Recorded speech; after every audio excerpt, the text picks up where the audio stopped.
अस्सलाम students, it's me Syed Salman Ali और आप देख रहे हैं the great academy. It's my first video on YouTube channel. तो हम आज से आपको पढ़ाना स्टार्ट करते हैं। तो आज से हमारी फर्स्ट वीडियो हमारी स्टार्ट हो रही है 9th क्लास से। 9th क्लास की मैथ्स हम इंशाल्लाह स्टार्ट करेंगे। आगे फर्दर स्टेप बाय स्टेप हम बाकी क्लासों पे मूव करते जाएंगे।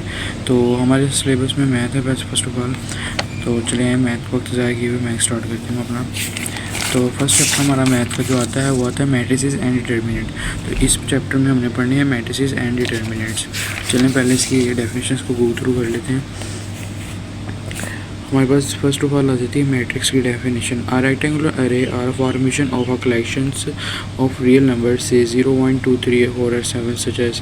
ठीक है, एक हमारे पास रेक्टेंगुलर अरे और फॉर्मेशन ऑफ कलेक्शन होगी ना। रेक्टेंगुलर हमारे पास क्या होते हैं, रेक्टेंगुलर की जो शेप की हमारे पास जो मैट्रिसेस आएंगे ना, मतलब कि रेक्टेंगुलर वो होता है जिसकी ना रो और कॉलम डिफरेंट होते हैं। ठीक है, तो उसकी जो कलेक्शन होगी ना और वो ब्रैकेट के अंदर इंक्लोज होगा, ये वाली ब्रैकेट के अंदर। ठीक है, इसके अंदर इंक्लोज होगा तो हम इसको कहेंगे मैट्रिसेस।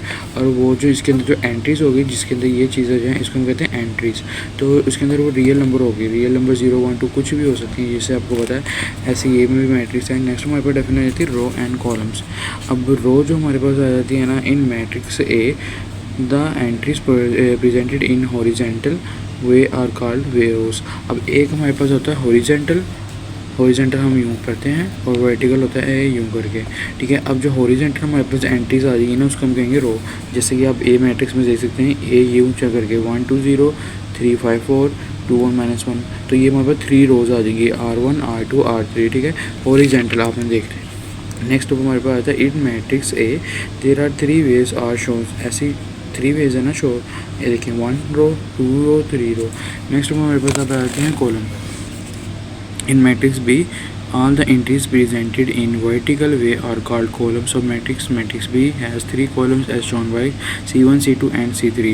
वही मैंने आपको बताया जो वर्टिकल हमारे पास होता है ए यूँ, हॉरिजॉन्टल मैंने आपको बताया बिल्कुल स्ट्रेट जैसे ज़मीन के साथ लग के। ठीक है, अब ये कॉलम हमारे पास, ये हमने पहले रो को यूँ पढ़ा था, कॉलम को हमने यूँ देखना है 1 2 and 3। ठीक हो गया।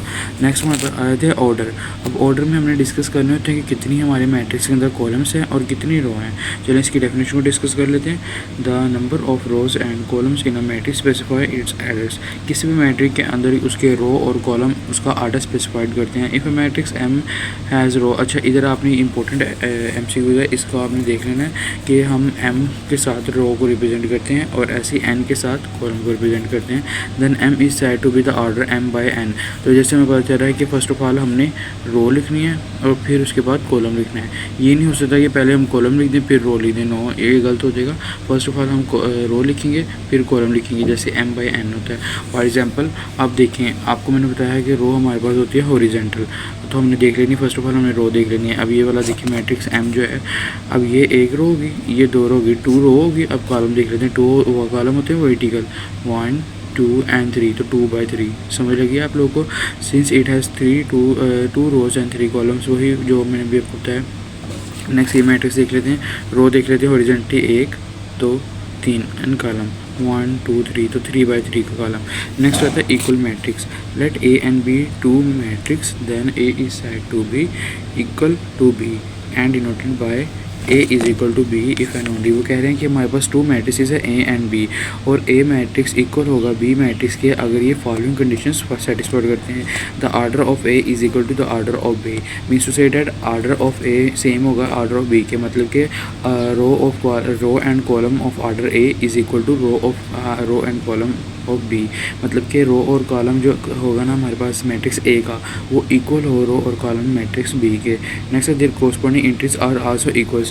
फॉर एग्जांपल हमारे पास जैसे ये एंट्रीज आ रही है ना इसके अंदर वाली, जैसे 1 मैट्रिक्स हो गया 2 मैट्रिक्स हो गया, वो भी सेम हो तो वो भी हमारे पास इक्वल बनता है। अब जैसे देखें, अभी पहले जो एग्जाम्पल दी हुई है ये हमारे पास आगे, अब ये देखें इसको आगे सॉल्व करेंगे, 2 + 1 3 बन जाएगा हमारे पास यहाँ पे, 4 - 2 2, तो ये इसके इक्वल आ जाएगा। तो ये हो जाएगा इनके। अब देखें, आप आर्डर देख लेते हैं हम, 1 2 रोज होगी और 2 ही कॉलम्स हैं। अब इधर देख लेते हैं 1 2 रोज 2 ही कॉलम, तो आर्डर सेम हो गए, एंट्रीज भी सेम होगी। तो so these columns this matrices are equal. ठीक है, नेक्स्ट हम एक्सरसाइज के देख लेते हैं क्वेश्चन आंसर। तो एक्सरसाइज में हमारे पास पहले आ जाता है find the order of the matrices. First of all आपने आर्डर लिखना है।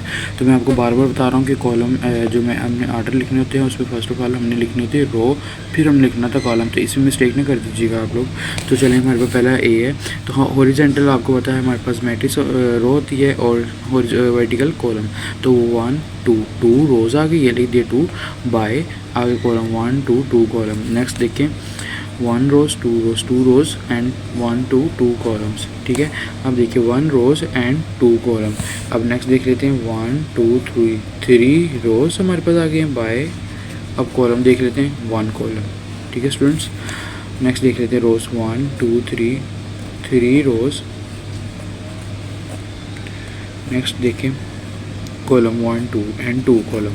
अब इसमें देखें 1 है तो ये 1 बाय 1 का ही हो जाएगा क्योंकि इसमें 1 ही कॉलम है और 1 ही रो है। नेक्स्ट देखें 1 2 3 रोज़ एंड 3 ही कॉलम है। ये देखिए 1 2 3 तो 3 बाय 3 का कॉलम। नेक्स्ट देख लेते हैं रोज़ 1 2 रोज़ है हमारे पास एंड कॉलम 1 2 3 कॉलम। ठीक है students, I hope you will understand. Next हम देख लेते हैं which of the following matrices are equal. हमने इसमें से बताने इक्वल कौन से मैट्रिसेस होते हैं। ठीक है, तो आपको पता चलना चाहिए ए इक्वल मैट्रिसेस के लिए हमें क्या क्या चाहिए होता है। ठीक है, इक्वल मैट्रिसेस के लिए हमने देखनी होती है कि उसके आर्डर दो मैट्रिसेस के सेम हो। अभी हम पीछे डेफिनेशन पढ़ के आए हैं, आर्डर के सेम हो दोनों मैट्रिसेस के और उसकी जो एंट्रीज है वो भी सेम हो। अब देखें, अब इधर हमारे पास है ए इज इक्वल टू 3। अब हमने देखना है कि इसकी 1 ही रो है 1 ही कॉलम है और इसके अंदर 3। ऐसा हमने कोई देखना जो 1 बाय 1 का हो और इसके अंदर एंट्रीज भी सिर्फ 3 हो। देखते हैं कोई ऐसा है। ये देखिए a इज़ इक्वल टू सी आ रहा है। 5 - 2 जब हम करेंगे तो ये आंसर क्या देगा 3। तो ये यूँ बन जाएगा। तो हम कह सकते हैं a इज़ इक्वल टू सी, मतलब a इक्वल टू कॉलम है। नेक्स्ट हम देख लेते हैं b। इसमें हमारे पास 1 रो एंड 2 कॉलम है और 3 5 है। अब देख लेते हैं ऐसा कुछ हमारे पास आ रहा है किसी उसमें। ये देखिए b और d 5 एंड 3। अब आप कहेंगे कि 5 पहले है, उससे कुछ नहीं फ़र्क पड़ता, हमने बस देखने की सेम आनी चाहिए। ठीक है, ये देखिए i भी है 3, ये भी 5 बन जाएगा। तो b is equal to d and i। ठीक है स्टूडेंट्स, नेक्स्ट देख लेते हैं हमारे पास अब आ रहा है c भी हमारे पास हो गया है, d भी हो गया है। अब e देख लेते हैं, इसमें हमारे 2 रोज़ एंड 2 कॉलम है। अब देखते हैं सब कुछ बन रहा है। ये देखें स्टूडेंट्स, ये वाला देखिए आप 2 2 4 बन जाएगा। 2 में से 2 निकले 0 6 एंड 2, तो ये बिल्कुल वही बन गया। तो हम ये आंसर कह सकते हैं e is equal to j। अच्छा जी, नेक्स्ट देख लेते हैं f वाला 2 एंड 6। अब ये देखिए 3 में से 1 निकले 2, 3 और 3 6, ये आ जाएगा आपका f इज़ इक्वल टू जी की इक्वल आ गया ना। नेक्स्ट देखिए ये वाला भी हो गया। तो स्टूडेंट्स ये ऐसे करने थे। ठीक है, ये तो बहुत ही आसान से हैं। नेक्स्ट हमारे पास आज है इसका नेक्स्ट इम्पोर्टेंट लॉग है, वो इंशाल्लाह हमने नेक्स्ट वीडियो में डिस्कस करेंगे। तो hope so you will like my video. तो if you like my video, don't forget to subscribe and like share। Students, ये मेरी फर्स्ट वीडियो है तो मुझे आपकी सपोर्ट की ज़रूरत है। जब आप सपोर्ट करेंगे तो मुझे इनकरेज जाएगा ताकि मैं और मज़ीद अच्छी से अच्छी वीडियो आपके लिए बनाऊँ। तो मिलते हैं इंशाल्लाह नेक्स्ट वीडियो तक। तब तक के लिए अल्लाह हाफिज़।